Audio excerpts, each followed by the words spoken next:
नमस्ते दोस्तों। तो स्वागत है आपका फिर से मेरे नए व्लॉग में। तो आज हम हैं कोलकाता में और आज इस खूबसूरत जर्नी में हम एक्सप्लोर करेंगे दो आइकॉनिक जगह, विक्टोरिया मेमोरियल और फिर उसके बाद बिरला प्लानिटेरियम। तो चलिए शुरू करते हैं। मेन गेट के अंदर कदम रखते ही सामने जो नज़ारा दिखाई देता है वो वाकई आपको कुछ पल के लिए रोक देता है। सामने अपनी पूरी भव्यता के साथ खड़ा है कोलकाता का विक्टोरिया मेमोरियल और इसके ठीक सामने सिंहासन पर बैठी हैं महारानी विक्टोरिया की ये खूबसूरत ब्रॉन्ज प्रतिमा। बारिश के बाद का सुहावना मौसम, ठंडी सी हवा और चारों तरफ की हरियाली इस पूरे माहौल को और भी खूबसूरत बना रहे थे। और यकीन मानिए, कैमरे की स्क्रीन पर जितना खूबसूरत ये नज़ारा दिख रहा है, सामने से इसका एहसास कहीं ज़्यादा शानदार है। विक्टोरिया मेमोरियल की खूबसूरती सिर्फ इस भव्य इमारत तक ही सीमित नहीं है। इसके चारों तरफ फैले ये खूबसूरत गार्डन, हरे भरे लॉन और शांत पानी का ये तालाब इस पूरी जगह को एक अलग ही सुकून देता है। और इस वक्त अगर आप ध्यान से सुने तो इन चिड़ियों की चहचहाहट भी इस मौसम का हिस्सा बन जाती है। जहाँ एक तरफ लोग इन हरे भरे लॉन्स पे बैठकर इस खूबसूरत मौसम का आनंद ले रहे हैं, वहीं दूसरी तरफ कैमरा जैसे जैसे घूमता है, विक्टोरिया मेमोरियल फिर अपनी पूरी शान के साथ सामने आ जाता है।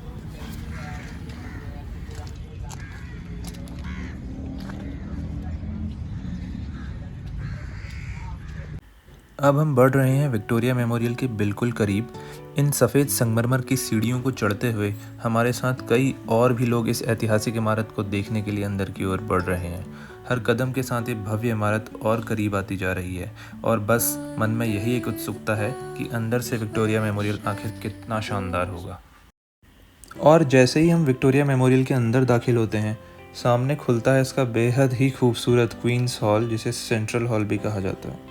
इस गोलाकार हॉल के बिल्कुल बीचों बीच मुख्य गुंबद के ठीक नीचे खड़ी है महारानी विक्टोरिया की ये भव्य संगमरमर की प्रतिमा, जिसे आप इस समय मेरे वीडियो में देख पा रहे हैं। करीब से देखने पर इसकी डिटेलिंग, चेहरे के हाव भाव इतने बारीक नज़र आते हैं कि कुछ पल के लिए कैमरा खुद ब खुद इसी पर ठहर जाता है। और ज़रा देखिए ये साइड की इन दीवारों को और हमारे सिर के ऊपर बना ये विशाल गुंबद, उसकी खूबसूरती, आर्किटेक्चरल डिटेलिंग और चारों तरफ का मार्बल वर्क इस पूरे हॉल को एक अलग ही खूबसूरती देता है। और इस जगह की एक दिलचस्प बात यह भी है कि दीवारों पर महारानी विक्टोरिया के अलग अलग अंश अलग अलग भाषाओं पर अंकित हैं। यहाँ उस दौर के इतिहास की झलक सिर्फ चीज़ों में ही नहीं बल्कि इस पूरे आर्किटेक्चर में महसूस होती है। और आज भी इस हॉल में घूमते हुए बच्चों से लेकर फैमिलीज़ और टूरिस्ट तक की भीड़ देखकर लगता है कि इतने सालों के बाद भी विक्टोरिया मेमोरियल लोगों के लिए उतना ही आकर्षण का केंद्र बना हुआ है। क्वींस हॉल से आगे बढ़ते ही हम पहुंचते हैं विक्टोरिया मेमोरियल के एक और बेहद ही ख़ास हिस्से में। और यहाँ सबसे पहले हमारी नज़र पड़ती है सामने रखी हुई इस तोप पे, जो कि एक पुराना और बहुत इम्पॉर्टेंट आर्टिफैक्ट है। और इस तोप के बिल्कुल बाजू में है रॉबर्ट क्लाइव की संगमरमर की प्रतिमा। ये इस तरह से आप इसे देख पा रहे हैं, ये ठीक सामने पे रखी हुई आपको वहाँ पे दिख जाएगी। और इसके बाजू में रखी हुई है ये एक तो कांच के इन अलग अलग केसेस में रखी हुई हैं ये बहुत सारी बंदूकें, और इनके बराबर में रखी हैं ये तलवार और ढाल, जिनको देख के आपको अंदाज़ा होने लगता है कि उस समय का इतिहास कितना अलग और संघर्षों से भरा हुआ था। और जैसे ही हम आगे बढ़ते हैं, विक्टोरिया मेमोरियल सिर्फ एक खूबसूरत बिल्डिंग ही नहीं रह जाता, बल्कि यह जगह हमें भारत के उस दौर की कहानी दिखाना शुरू कर देती है जिसने आने वाले समय में भारत को बहुत ही गहराई से प्रभावित किया था। और अब हम आगे बढ़ते हैं गैलरी की तरफ। इस दीवार पर लगी तस्वीरों की एक पूरी श्रृंखला आपका ध्यान अपनी ओर खींचती है। यहाँ दिखाई देती है राजा राम मोहन रॉय जी की तस्वीर, भारत के उन महान समाज सुधारकों में से एक जिन्होंने अपने समय में सामाजिक कुरीतियों के खिलाफ आवाज़ उठाई।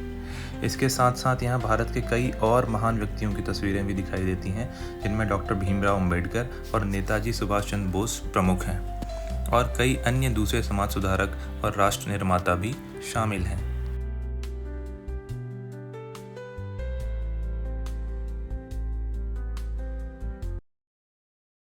अब सामने दिखाई देती है किंग जॉर्ज 5 की सफ़ेद संगमरमर की प्रतिमा, और इसके आगे बढ़ते ही अलग अलग ग्लास केसेस में रखे हैं रॉयल कॉस्ट्यूम्स, पुराने हथियार और उस दौर में जुड़े कई ऐतिहासिक आर्टिफैक्ट्स जो हमें यहाँ पे दिखाई देते हैं। लेकिन इस गैलरी की असली खूबसूरती यहाँ लगी पेंटिंग्स में नज़र आती है।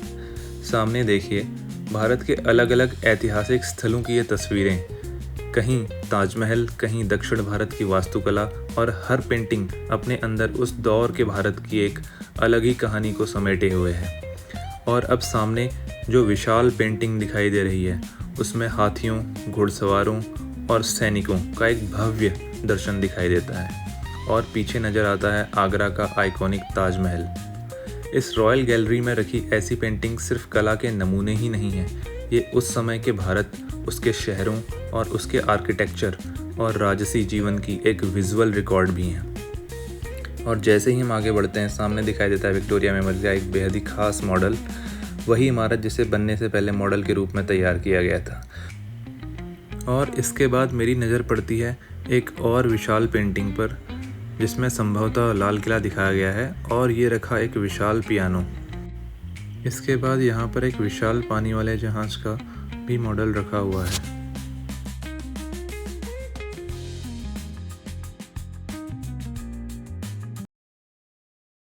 इतिहास और पुरानी यादों से भरी इन गैलरीज़ को देखने के बाद अब हम धीरे धीरे सीढ़ियों से नीचे उतरते हुए वापस खुले आसमान की तरफ आ रहे हैं। और जैसे ही बाहर निकलते हैं, सामने फिर से विक्टोरिया मेमोरियल के खूबसूरत गार्डन्स हमारा स्वागत करते हैं। अभी तक जहां हम पेंटिंग, स्टैच्यूज़ और पुराने आर्टिफैक्ट्स के बीच इतिहास को करीब से देख रहे थे, वहीं यहां आते ही पूरा माहौल एकदम बदल जाता है। सामने फैली हरियाली, बड़े बड़े पेड़ और उनके बीच बनी एक खुली जगह, कुछ देर रुककर बस इसी को देखने का मन करता है। और यहाँ बच्चे अपने परिवार के साथ घूम रहे हैं, कुछ लोग आराम से बैठे हैं और कुछ लोग इस खूबसूरत जगह को अपने कैमरे में कैद कर रहे हैं। और हाँ, शायद यही किसी भी बड़े हिस्टोरिकल मोनूमेंट की खूबसूरती होती है।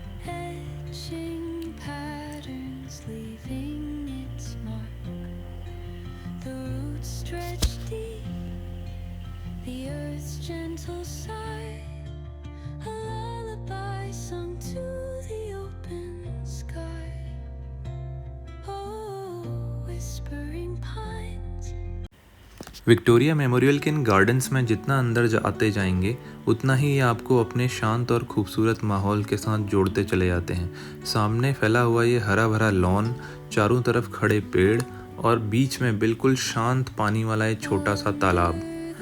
पानी इतना शांत है कि कुछ पल के लिए ऐसा लगता है जैसे पूरा माहौल थम सा गया हो। तालाब के किनारे रखी इन बेंचेस पे लोग आराम से बैठे हुए हैं और कुछ लोग लॉन में वॉक कर रहे हैं। चारों तरफ की बस हरियाली और सुकून ही सुकून दिखाई देता है। लेकिन इस जगह की सबसे खूबसूरत बात शायद वो है जो कैमरा को थोड़ा पीछे घुमाते ही सामने नज़र आता है। ज़रा ध्यान से देखिए, ये है विक्टोरिया मेमोरियल, जो फिर से इस शांत तालाब के पीछे अचानक से दिखाई दे पड़ता है। और जैसे जैसे कैमरा इसके करीब जाता है, इसकी पूरी सुंदरता फिर से सामने आती है। सफ़ेद मार्बल की ये विशाल तस्वीर, हरे गार्डन्स इस शान के साथ दिखाई देती है। और एक बार फिर से गौर से देखिए विक्टोरिया मेमोरियल के इस भव्य नज़ारे को। अब शाम धीरे धीरे ढलने लगी है और इसके पास ही बने इस वॉकिंग पाथ पर चलते हुए हम आगे बढ़ते जा रहे हैं। और साथ ही साथ पीछे डूबता हुआ सूरज और सामने विक्टोरिया मेमोरियल का ये शानदार नज़ारा पूरे माहौल को एक अलग ही खूबसूरती दे रहा है।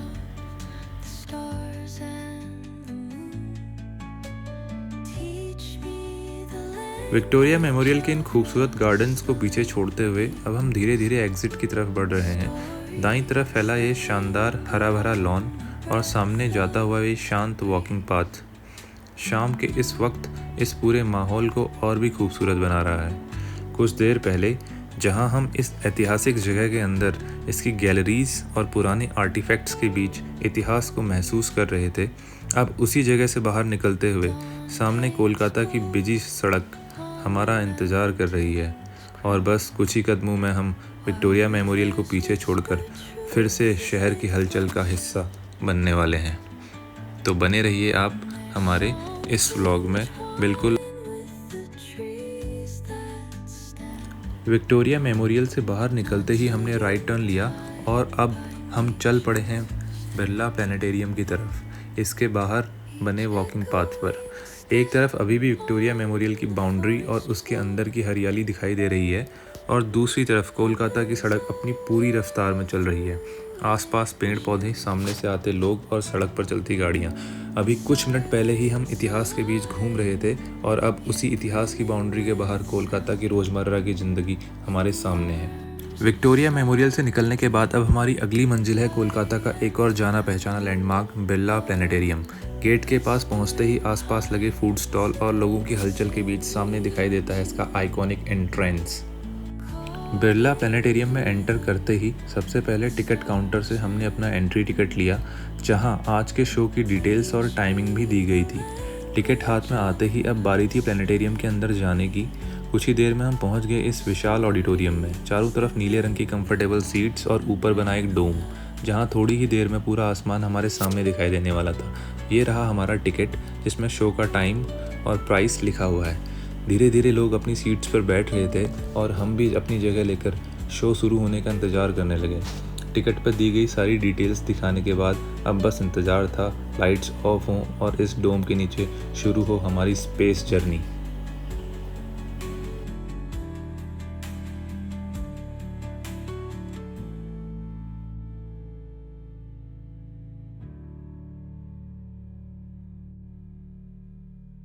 और अब आखिरकार वो मोमेंट आ ही चुका है जब पूरा ऑडिटोरियम अंधेरे में है, चारों तरफ शांति है और बस शो शुरू होने से पहले अनाउंसमेंट सुनाई दे रही है। सबसे पहले हमें अपने मोबाइल फ़ोन स्विच ऑफ करने के लिए कहा गया है, तो हमें भी फ़ोन्स को स्विच ऑफ करना है और पूरी तरह से तैयार होना है इस एक्सपीरियंस के लिए। अब सामने सिर्फ ये विशाल डोम है और अगले ही कुछ ही पलों में इसी अंधेरे में शुरू होने वाला है एक हमारी छोटी सी जर्नी टू स्पेस। और इसी के साथ अब हमारी आज की कोलकाता जर्नी यहीं ख़त्म होती है। विक्टोरिया मेमोरियल से लेकर बिरला प्लेनेटेरियम तक कुछ खूबसूरत यादों के साथ अब मिलते हैं अगली जर्नी में।